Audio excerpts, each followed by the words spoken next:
One of the hot topics is Ricky Gervais and his Golden Globes opening speech. He loves to be controversial, doesn't he? Ricky Gervais, he loves a little bit of controversy. He loves to stick it to the PC brigade. But we've got a caller already. This is early. Who is this?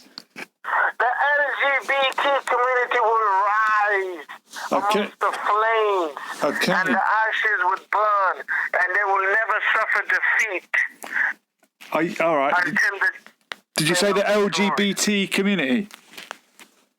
Yes. You're forgetting one very important thing. LGBTQ. Thank you. Yeah, thank you. What do you mean when you say the LGBTQ community will rise?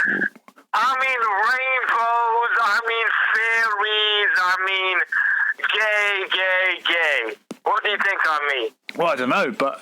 I wake up every morning, I look in the mirror, I look at my grizzly beard, and I think, what is left of me as a man? What is left of you as a man? Do you identify as a man? I'm neutral. I'm gender neutral. That's a new one I made up. Okay. How long have you been gender neutral, caller?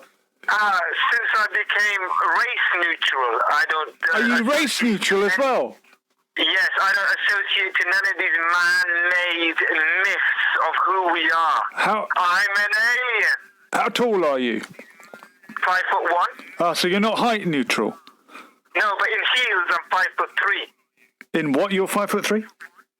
In heels. Oh, in heels. Okay, so you got a couple of inches. All right. Yeah. So you don't mind being described physically by your height, but you're race neutral and gender neutral. No, but whatever happened to men, that should be the subject of tonight. What did happen to men? You tell me. We used to be gladiators, we used to be warriors, now we're sending drone strikes and sitting at home eating cheese balls. Okay. Which is no problem with that, but we need to put it into action. Do you think we should go back to the days of gladiators, really? I mean, I guess we're all Andre McIntyre. Who was your favourite? Who? We're all Andre McIntyres living in a George Galloway type of world. Well, they both listen to this show, by the way, and occasionally they appear on it. Well, you can tell them. You must watch this channel very carefully. Okay. I don't care. Good. Well, do you think we should go back to the days of gladiators? Yeah. Who was your favourite? Gladiators. The Wolf man. How did I know you'd go there? Yeah, he was the pantomime villain. Yeah. But do you think people back then were more manly and were afraid a man was a man back then on Saturday nights in the 90s? You might have to ask Amanda Holden. Okay. Yeah, what about Greta Thunberg, whatever the hell she is, a Swedish philosopher? It was her birthday the other day, so be careful. Really? Yeah. I bet she was right miserable blowing out that candle because of the carbon. Yeah, well, she probably blew it out straight away, or maybe had a candle, a carbon neutral candle. Yeah. Hey, listen, my good neighbour Yasser Ali's just knocked on the door. I'll call you back. Okay, all right. You have fun. Thanks, caller. Whoever that was. It's nice to have a little bit of banter. Yeah, but he made a few good points there amongst the madness. But a lot of people are feeling like that caller is, and they feel that this political correctness gone mad. You can't say anything these days. And because of that, you end up with a backlash. The likes of Ricky Gervais targeting the PC culture, the establishment. Was he really having a pop at the establishment?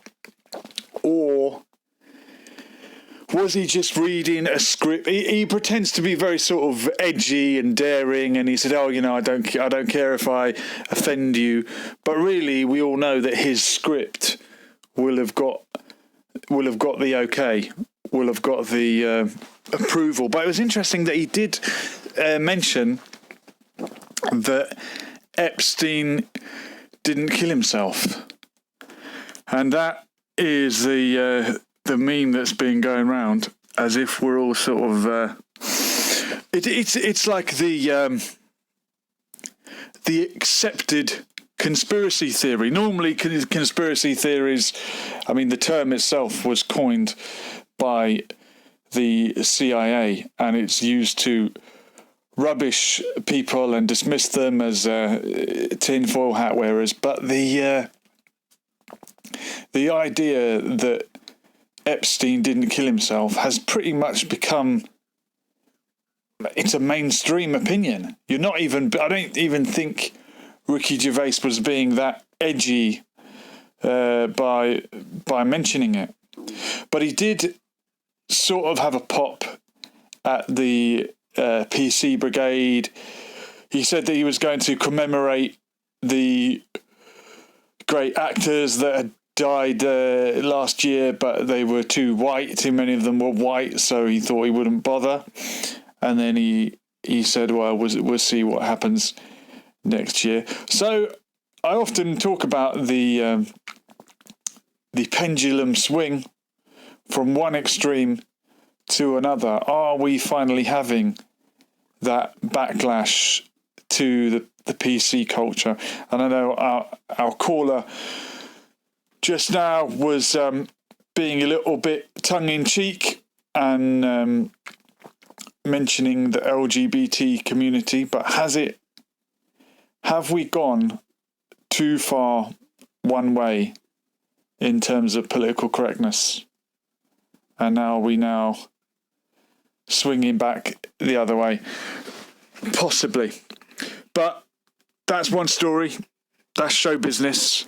And show business is just, it's a distraction from reality, really, isn't it? And the real story,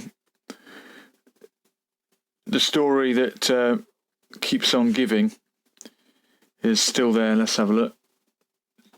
So this is Bernie Sanders, Feel the Burn, talking about what's been happening in Iraq and the assassination of Qasem Soleimani.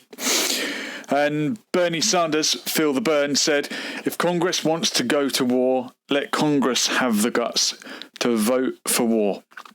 Our founding fathers gave the responsibility over war not to the president, but the Congress. So this is Bernie Sanders hoping that democracy can avoid another blunder, another folly abroad. And a few years ago, in this country, we were on the brink of war. We were on the brink of yet another intervention, this time in Syria. And luckily, the Parliament, our elected representatives, did not pass it. They voted against intervention. So obviously, Trump has called this strike against Qasem Soleimani. It seemed to surprise everybody. And he hadn't put it through Congress. He just went for it. If a country wants to go to war and it's a democracy, you would have thought they would put it to the panel, so to speak. In the chat, we've got Yasser Ali who's saying hi. That's nice. Liam Bobrick saying, I don't know why Gervais is getting so much ish in the papers. He is hilarious. We have when South Park has done it. Yeah, but South Park was about 10 years ago. And we live in very different times now. God, hasn't the world changed so quickly in the last 10 years? But sometimes history repeats itself, and another war in the Middle East would be deja vu all over again. And Bernie Sanders is trying to avoid it. Does anyone really want war? I know they said that Donald Trump is doing exactly what Barack Obama did and what he accused Barack Obama of doing, sparking a war with Iran on the brink of an election.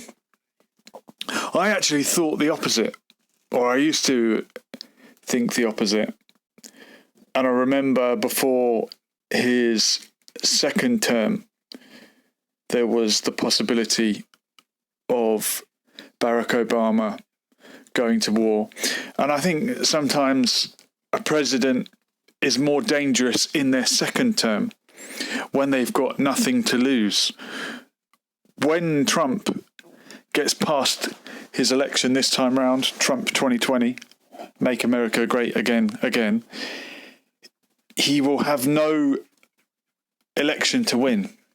There will be no voters to hold him to account. There will only be lobbyists. And lobbyists seem to be a stronger influence over what a president will do than voters anyway. The voters give the go-ahead in the end, but it seems to be the candidate or the party that has the most backing, that has the funds, the contributors. And Trump, in his original presidential campaign, was backed by a lot of independent donations, which sort of set him apart from Hillary Clinton, who had the backing of the big corporations. But getting back to Bernie, he's hoping that Congress will prevent the war. But Congress support Donald Trump these days. That's why him getting impeached is not really going to mean a thing. He will carry on regardless, unless the House go against him. So here he is. Donald Trump warns ally Iraq will be hit with crippling sanctions if they kick US troops out. And he's saying it will make the Iranian sanctions look somewhat tame. So yeah, sanctions are an act of war. Iran is under crippling sanctions at the moment. People are starving because of US sanctions. And the Iraqi government, that is only there because of the American intervention, because of the invasion of Iraq that toppled Saddam Hussein, who was a puppet president installed previously in the 80s when the Americans were paranoid that communism would take hold in Iraq. They made sure that there was an alternative to communism, and they armed Saddam Hussein and assisted in the Ba'ath Party's military coup of the country, and you wound up with a dictator in Iraq. Saddam Hussein, an Arab nationalist from a Sunni background in a country with a slight Shia majority. And this was just after the Islamic Revolution in Iran, 1979, when the virulently Shia hardline clerics took power in Iran and deposed the Shah, who had been installed since 1953 and was a Western puppet and was an ally of America. And that brutal, we'll probably hear from Mac at some point tonight. He loves to phone in. He's good on his Iranian history, and his family suffered at the hands of that regime. But the reason that regime was in Iran was because an American puppet had been installed in Iran, the Shah. Ayatollah Khomeini returns to a joyous reception, overthrows the Shah, turfs him out. So now America have lost their puppet in Iran. They need another chess piece next door. So they facilitate the Ba'athist party in Iraq. And we have the Iran-Iraq war, where Iran is set upon by Iraq. Iraq is given weapons and training by America and told, go get him. And they attack the Islamic Republic, as it was described, to remove the head of the snake in the region. And 1 million people died. And Henry Kissinger said, it's a shame both sides can't lose. So when you're being backed by a so-called ally that wants you and your enemy to lose, what can you do? Which direction should you turn? It's the age-old case of divide and conquer. So, several decades later, and Saddam Hussein is no longer a puppet.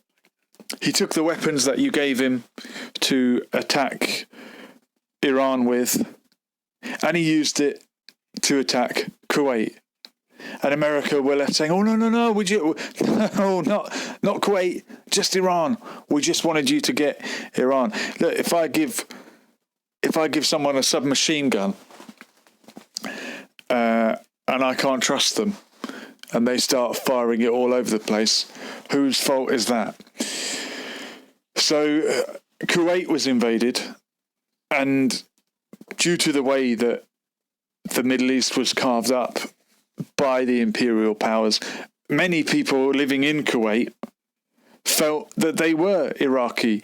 This was historically part of Iraq, and Iraq had been deprived of it by Sykes-Picot and the imperial powers that carved up the Middle East. So just like, or in a similar fashion to Hitler in the Sudetenland, feeling that this was German land that he was liberating, Saddam Hussein headed for Kuwait to liberate a part of Iraq that he felt was occupied.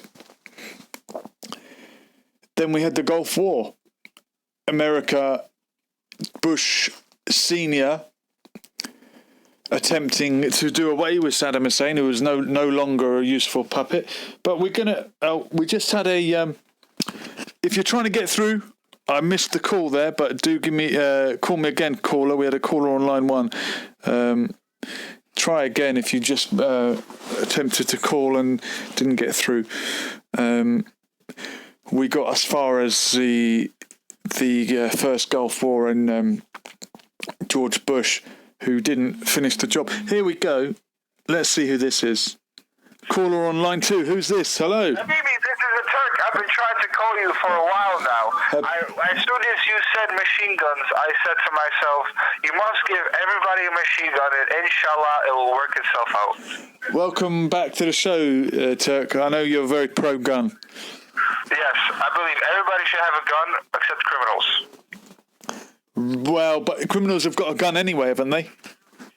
Yeah, exactly. That's why everybody should have one, so the good guy could protect himself from a bad guy with a gun. Just like that church shooting in America a week ago. This guy pulled out a gun, he killed 2 people, a shotgun, and then this security guy, he shot him and he saved everybody. And if everybody had a gun there, only one guy would have got killed. Well, isn't the problem not with the law, but the culture?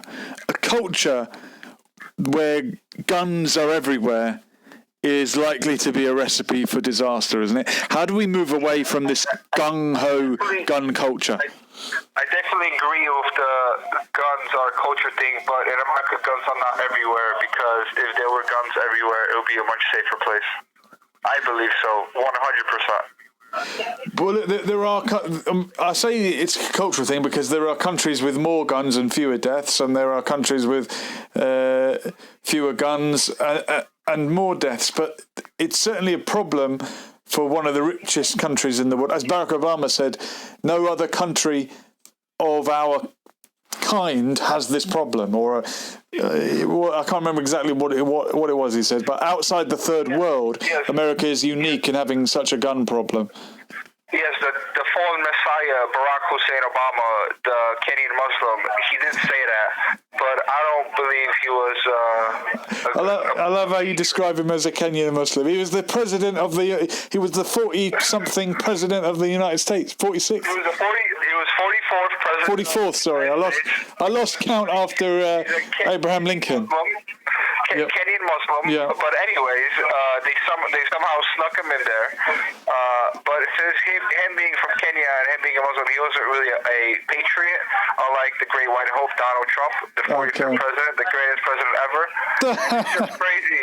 It's just crazy how Iran is calling for his beheading, and they're going to offer somebody $80 million. That is just insane. Well, look, if someone killed the second in command of America, what would you expect?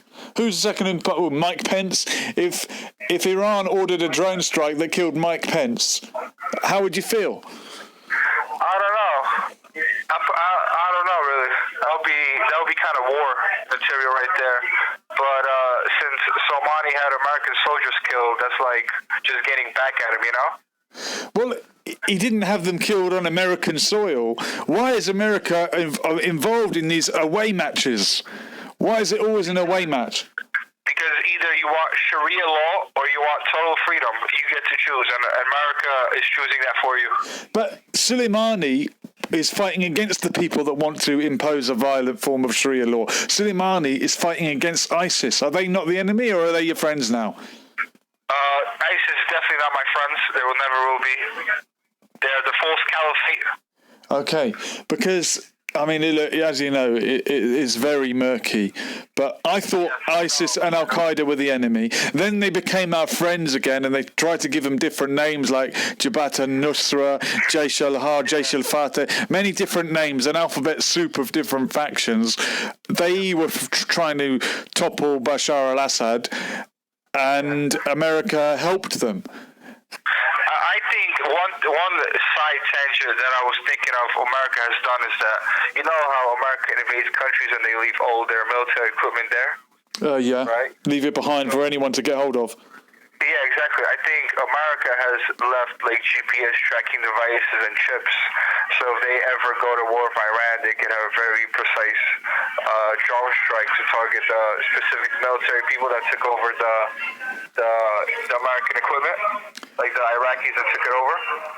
Iranians? Yes. I mean, Iraq has literally been set up by America. America brought democracy to Iraq, but now they don't like it. Yeah, they should have kept, I agree, they should have kept Saddam in power. He was a good guy. Was he really? I mean, he was a dictator, but look... I think so.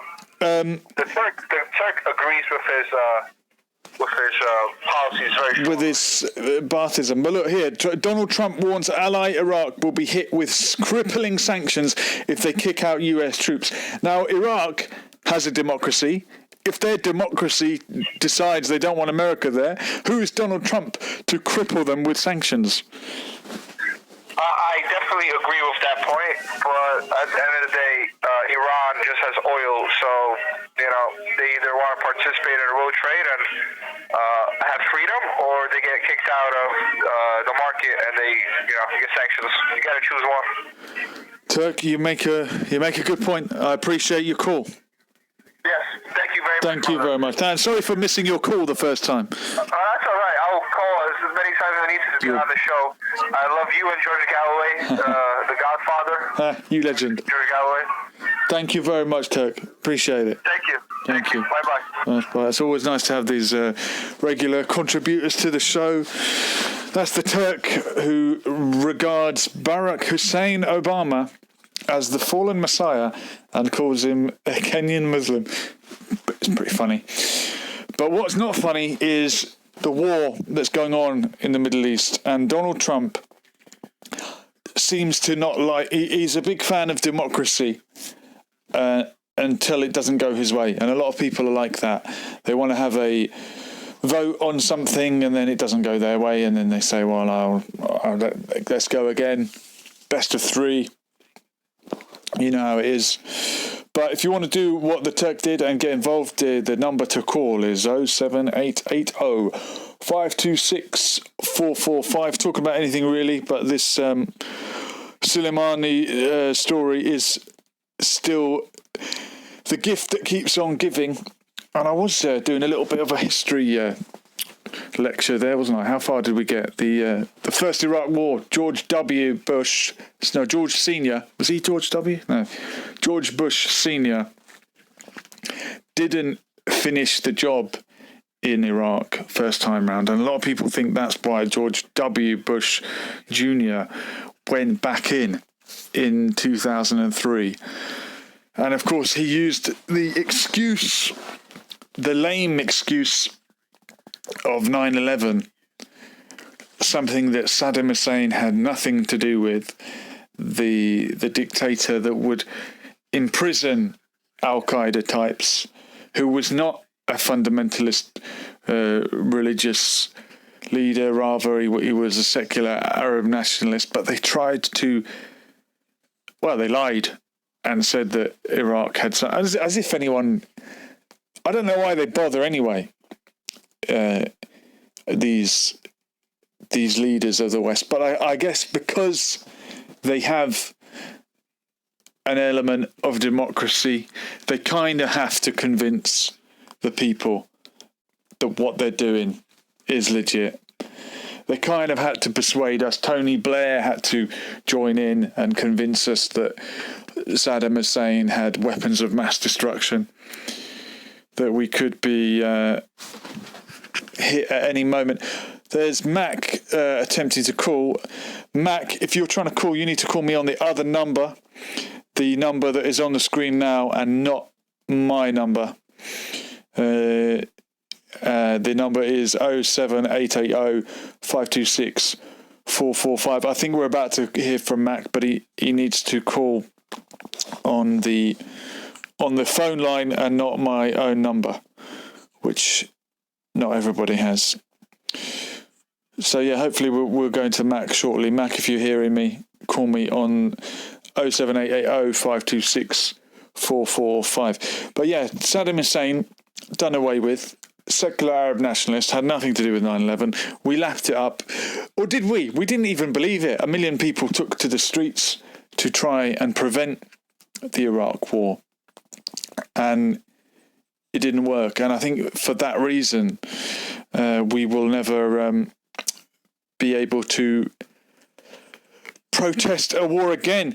In the comments, TTT is saying, is this live? It is very much live. And we go to the call. This might be Mac. Hello, caller. Who's this? Hello? Is this Mac? It is. Hello, Mac. Welcome. Yeah, you got to call me on this number, not the other one. Oh, which number? Yeah, you're on the right number. No, you're on the right number. Go ahead. What do you want to say to the people? Yeah, I'm okay. Glad to be live again. Yeah, apparently it was the biggest event. Well, as far as we can count, we recorded anyway.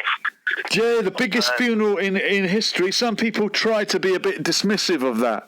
And I saw Adam Gary on Twitter, who's sadly left George Galloway's show, saying, oh, dictators have always managed to round up crowds for a mass funeral. It's the oldest trick in the book in terms of propaganda. The funny thing is, this was people and on their own tribute. It was the only, basically, Islamically, they do that with the body. They take it round, and this is your last time to say goodbye. Yeah. Or you actually ground it. So it was everyone's way of just showing, because they knew the body was going to be going from city to city. So everyone was just around it, trying to throw flowers on the actual coffin. So where are all these protesters that we heard about that don't like the government? Where are they in all this? They're silenced. I don't know what's going on, but I have no idea how. It's funny that I think, like you were bang on the other night. You said the dignity, integrity. If they feel that it's not us and Soleimani that they've attacked, it's their integrity. Yeah. I think the bottom line is like him or not, he's an Iranian, and they feel attacked in that sense. No, Mac, are you there? Hello, Mac. Wow, we've just lost Mac. I don't know. There's some funny things going on. I wonder if we've been have we been hit with a cyber attack. Mac, if you're still listening in, do try and call us back. Making the point there. Then here we go. Here we go. I'm sorry, Mac. I think they're trying to cut you off, fella. You're speaking the truth. I think they are. Yeah. But yeah, I think that's what it comes down to is it like you hit the nail on the head. It's basically it's gone as far as now. I'm not offended. I'm still not offended. Like I know it's like in the mafia, you take one of ours down, we take one of yours. Yeah. But for me, I mean, I don't know. Like, again, it's the masses got to see something and they got to spot this. And if they're clever enough, they will. Trump, on one hand, is claiming that he's had to kill my man because he had American bloodshed on his hands. Mm-hmm. Yeah, so they had to because it was apparently Americans that were basically now they have a family back home now they don't have. Well, Soleimani was never attacking Americans. He was only out for the ISIS. So that shows that they were imposing as ISIS, and he was actually fighting the Americans posed as ISIS. Does that make sense? Soleimani was attacking America posing as ISIS? Well, America was posing as ISIS. Oh, America was posing as ISIS. Okay. Yeah, so what it is, as Soleimani was defending against the Daesh or the ISIS, whatever you want to call them, they happen to be undercover Americans acting as. It's like the Twin Tower incident. Like. Oh, no. Is it? What's your source on this, Mac? So Soleimani attacked whom he deemed to be ISIS, but it was in fact America. Well, it was Americans undercover because Americans, for them to be in that region to give security for my country, Israel. Yeah. And basically, as well as that, they need the soldiers there. Yeah. So essentially, the soldiers need to be there to keep everything. But on the other hand, like he weren't fighting the Americans. But you lot don't seem to understand that this was a shadowed war that's been going on for a while now. Because I mean, for them to hijack one of the tankers, we weren't being told the truth. It started from there. Do you see what I'm saying? Yeah. In the media, they might give you a bit of coverage to try and make us look like the bad guys, but they've been hijacking like this girl, Nazrin. What's the name? Nazrin. I don't know who is it. Radcliffe. Oh, the one who's being held prisoner. Right, Yeah. So things are tight for her. I mean, but again, they were trying to negotiate. This is why, I mean, obviously England's stance is different. But in reality, she was being kept because they were in war. So she's been held captive because it's not war's about to kick off. War's already kicked off. Yeah, we're in a war, and if you've got sanctions, then that's an act of war. Yeah, it's already an act of war. So they've hit them economically, they've hit them every other way, and this is what it was. The general, as I say, he weren't really attacking the Americans, to be honest. And if he was, they were at war without letting anyone know. However, what I know of Soleiman's history, based on what I know, from 2015 onwards, he started fighting ISIS in that region, sure, and giving peace and security to that region against them. But why would Trump come out and give us a big fat statement? Oh, there's bloodshed. He's got American bloodshed on his hands, therefore he had to be taken. Okay, well, if that was the case, because he ain't been attacking no Americans, so the only people that he had been attacking was Daesh. So who were these Daesh then? Americans, obviously. So you have to try and connect the dots as well. They're telling you to your face is whether or not, if you're clued on, if you can actually add the dots to see, because it's the Twin Tower incident again, all over again, but in a different way. You got to impose a threat in order for you to want to say, look, I need to be here to police it. Okay, look, you brought it up, Matt. The Twin Towers on 9/11. Do you think that might have been a false flag incident? Of course. Okay. I've told you this before. It goes back to Napoleon. They did this. Perpetuated by whom? Well, essentially, it will be the Rothschilds, because that's when it started, from Rothschilds with Napoleon time. All right. Try not to get our stream taken down, but go on. But basically, it's as far as it goes, as far as that. But they've been doing that for years. So it's a tactic. I'm just, as I said, impressed with. I know it's hard to say, but it's like the funny thing is, there's been many attempts on assassinating him. That's what the note was. He actually sent, and I kept telling you, like, the reason why he became on the hit list is because he sent them a note saying to the director of the CIA or Pentagon, look, I'll Mac, yeah, you're cutting out, but go on. Well, yeah, so basically that note made him put on the wanted list. Yeah. So so now they're saying Iran are doing cyber attacks, which I doubt it. I don't think, because Iran, they've announced that the first 3 days is mourning there's a lot of prayers for the dead. So they're occupied with that. But what I'm not surprised, surprised with is Trump saying he's got 52 sites already on lock. Yeah. Yeah. And that's if they retaliate. Why do you think he used that threat? A threat to hit sites of hostages that were held back in the late 70s. Do you remember? Oh, do you think the number is significant? No. It's been reported that's the reason why he said that. So what he said? We've got 52 sites because there were the 52 hostages in the 80s or whenever it was. Yes, that's exactly what the news reporters on I think CNN or whatever it was. Yeah, exactly. Is he that clever, or is someone giving him those numbers? Put it this way, I'm not surprised. Like, the execution of JFK was immaculate, like, and so the execution of this was the same as well. Like, you see what I'm saying? If they can do it to one of their own, like JFK, it's easy to do it for someone else, like, especially against if you're sanctioning them for years. So we'll go. All right. There's another conspiracy theory, JFK. Who do you think was behind that? Don't say the family name if you think that. No.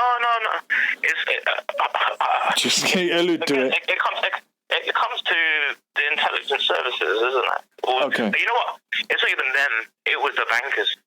Oh, okay. The bankers. Because if you listen to his last speech, he goes, "There's no more. We don't bring our bad deeds to light, and we just keep listening about our good deeds. We have secret society." Listen to his JFK last. Yeah, and when he said the word secrecy is repugnant, he's against secrecy. Yeah, was that really talking about secret societies like the Freemasons? Of course, and the bank and the inner circles, and he was trying to expose that. And that's definitely one of the major reasons why they had to shut him up. You sure he wasn't just talking about communism? It could be. It swings both ways, though. But it leaves a question for you to even. Like Sherlock Holmes says, if you thought of everything, and the only thing that's left is impossible. Well, I can't actually remember to rephrase him. Yeah. But what was it he says? It's something like that. Then the improbable is definite. So, yeah, the only possible thing left is the most likely. Yeah. So that's the way I see it. So as far as the bankers, I would say they are. They're the ones. You've heard this before. They actually fund both ends of the wars, and they sit back and just profit off it. There's no doubt that the banking system is immoral, to say the least. You know, I used to be a stock exchanger. Let me tell you something funny. Yeah. And I had what they call scripts, not scripts. When you have when you have a script to read out when you're selling. Yeah. Okay. Yeah. My pitch. Now, my pitch was like, 9/11. The Twin Tower thing. Because every stock owner lost a lot of money. Apart from Larry Silverstein that day. And Lockheed, was it Lockheed and Martin? Okay. The arms industry for. So this is where I used to use the line. If you lost money on that day, my investors, however, don't. I only bring 4 investments on the table, and that investment, instead of my investors losing money, they went to Iraq because they invested in Lockheed Martin. Okay. And therefore, they tripled their investments because of that. And I'm bringing US dollars in. And that was like my pitch. Yeah. It was like stocks and shares. But, did it work? It was quite a few. You got one-liners. It's like, have you ever been on a plane and taken a left? And then you'll be baffled. You'll be like, what? Take left? And then you'll be like, well, if you have my lifestyle, then what business class is like? Oh wow. Okay. Oh wow. I like it. It almost sounds like you're selling a pyramid scheme. You act as if that was the motto. You have to act as if. Have you ever tried doing the washing up without washing liquid? It wouldn't make sense to do that. Exactly. So what you're saying is this item is essential. Yeah. That's a line from Peep Show when he gets involved in a pyramid scheme, and he goes, the first thing to say is, this is not pyramid selling. No, Wolf of Wall Street. Okay. Tell me the pen. Yeah. And then he goes, and he couldn't, and then he gave it to the other guy, and he goes, all right, do you want to jot this down? And then the guy's like, all right, I need a pen. And he goes, all right, I'll sell it to you for $1 million.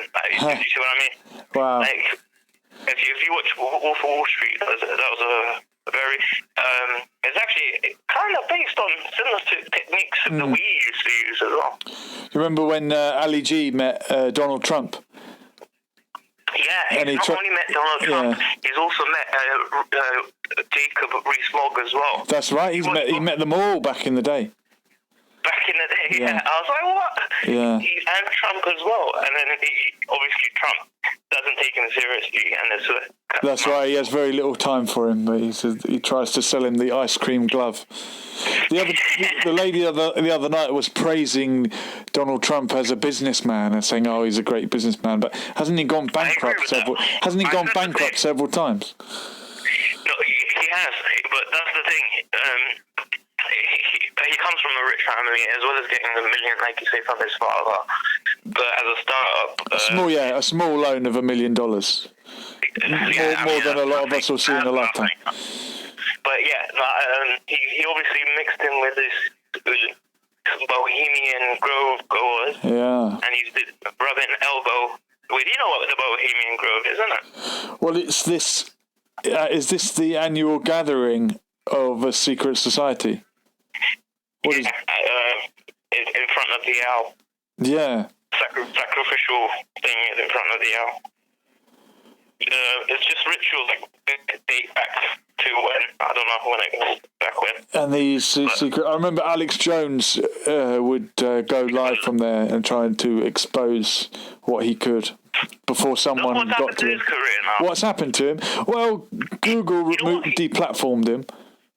Trump went on his show before he got deplatformed. Yeah. Did you notice that? No, I didn't realise that. But they'd be on the same side of the political spectrum, wouldn't they? Yeah, it was a phone call. They called up, and I was like, Trump calling up this nutbag. This 10%, they're turning the frogs gay. The Chinese communists. David Icke says about the reptilians. Yeah. Now we're talking. See, David Icke, 90% of his talks are legit, but this reptilian queen being part of it, I don't buy that bit. Now, do you believe that there was a talking snake in the Garden of Eden? It's an illusion. It's probably I think Eve wanted the snake to talk to her and tell her. I think she just felt like she could blame the snake. Okay, so but you accept that there may have been an evil talking snake in the Garden of Eden, but you doubt David Icke when he talks about lizards.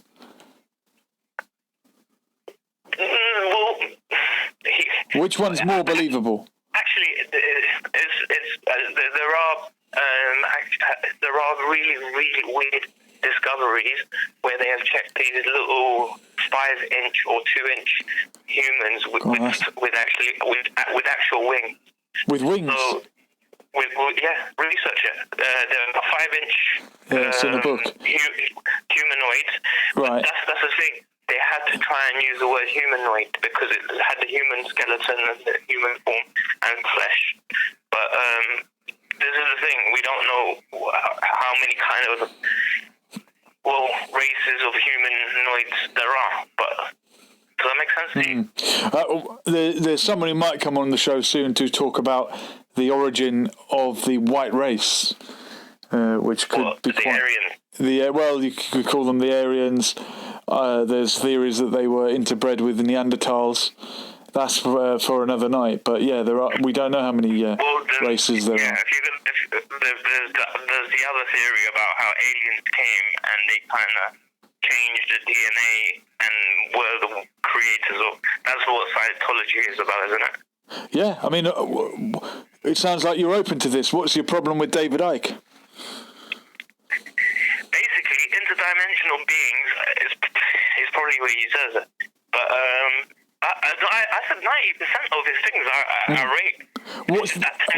What's the 10% that you don't like? I mean, I don't agree with anyone 100%. The lizard, and actually, you can't be wrong because we have in our brain this thing called the reptilian. The reptilian brain. Do you know about it or not? I've heard of the reptilian brain. It's an expression. No, there's actually a part of our brain that it's called the reptilian something, and it's to do because the amygdala. Amygdala or something, yeah. But so that for me, then again, I can't doubt it. That's what makes us act like animals, I suppose. That lizard part of the brain. Yeah, well, we're a great ape. If we come from apes, why do they still exist? This is the only downfall with the ideology that we come from. Because we interbred with aliens. Well, apparently they come and change our DNA. Yeah, the Nephilim came the fallen angels. Yeah, of course I know about the Nephilims, but they were about 6 meters above tall. Wow! So we got in the Quran. In the Quran, there is something about that, and it says that Cyrus encountered these sort of nation and he couldn't understand them. Yeah. But in a way, they found out that they were being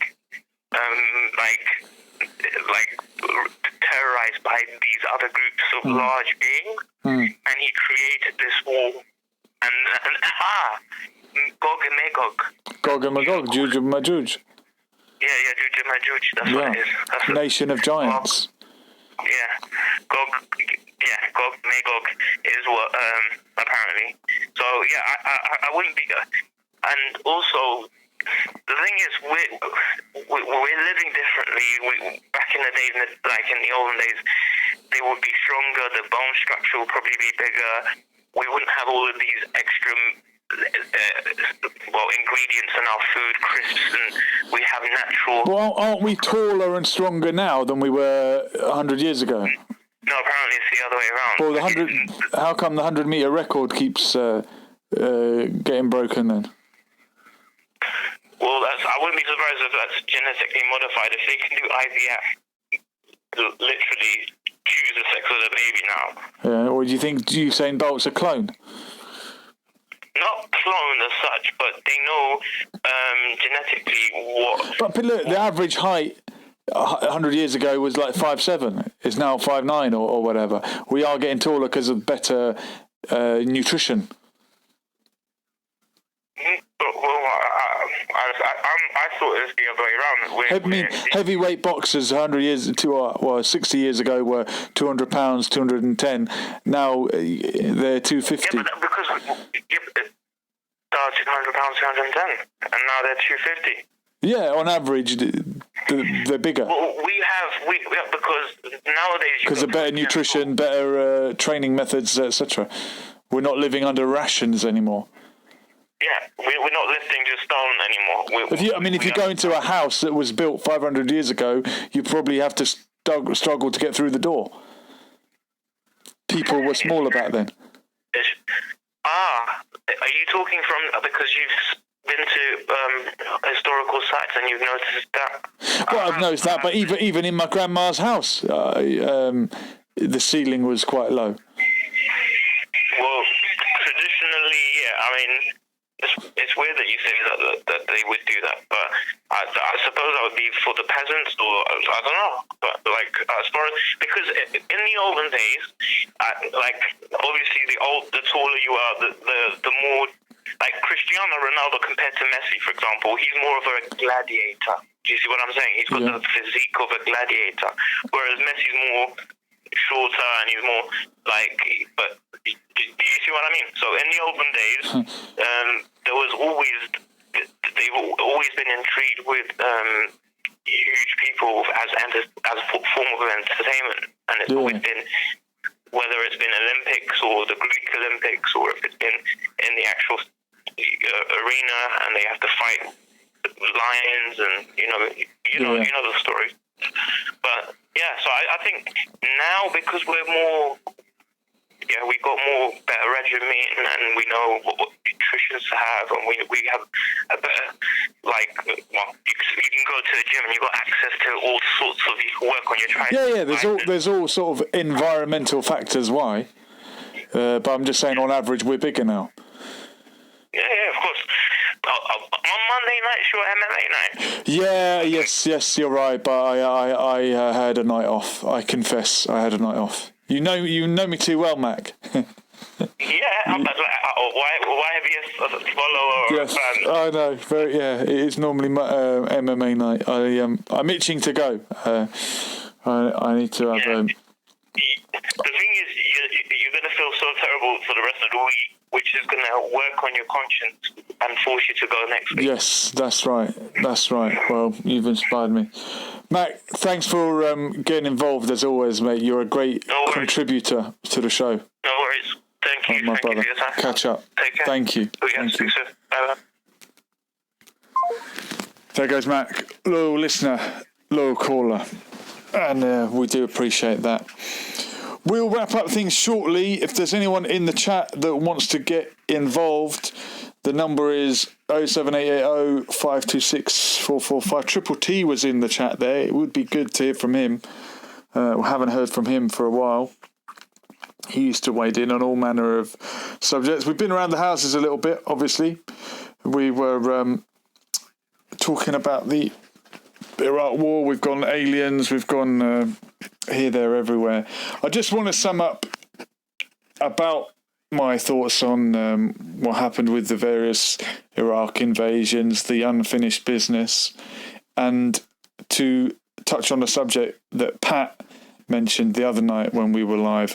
We talked very much about the axis of resistance and Iran being part of that, and Syria, and everyone on the left kind of generally, or some people on the left rather, would tend to want to support the axis of resistance against the advances of imperialism. But we mustn't forget that when Saddam Hussein was in power, some of his rivals around him on that side kind of facilitated his downfall.